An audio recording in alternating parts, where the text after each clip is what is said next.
এই কিন্তু আমাদের প্রশিক্ষণশালা শুরু হয়েছে।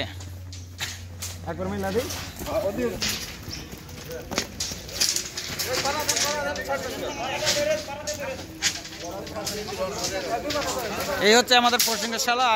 আজকে যে প্রশিক্ষণ 3 দিন যাবত আমরা যে ট্রেডিংয়ে আসলাম, সেই ট্রেডিংয়ে আজকে কিন্তু 3 দিনের শেষ পর্যায়ে, যেটা আমরা বিল্ডিং কনস্ট্রাকশনের যে কাজগুলো করি সেটি পর্যন্ত যা করেছি সেটিগুলো কিন্তু আসলে কতটুকু সঠিক মানে করতে পেরেছি সেটা বলে শেষ করা যাবে না। আসলে অনেকটাই আমরা কাজে এই পর্যন্ত ভুল করেছি, কিন্তু এখন থেকে কিন্তু সেটা সরাসরি ট্রেডিংয়ে আসলাম। 3 দিন ট্রেডিং শেষে আজকে কিন্তু সরাসরি আপনাদের কাজ দেখানোর চেষ্টা করতেছি।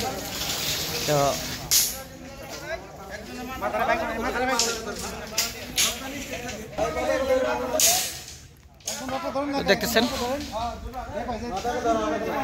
পাশাপাশি ইঞ্জিনিয়ার আশা সব রয়েছে আমাদের সাথে সহযোগিতার জন্য।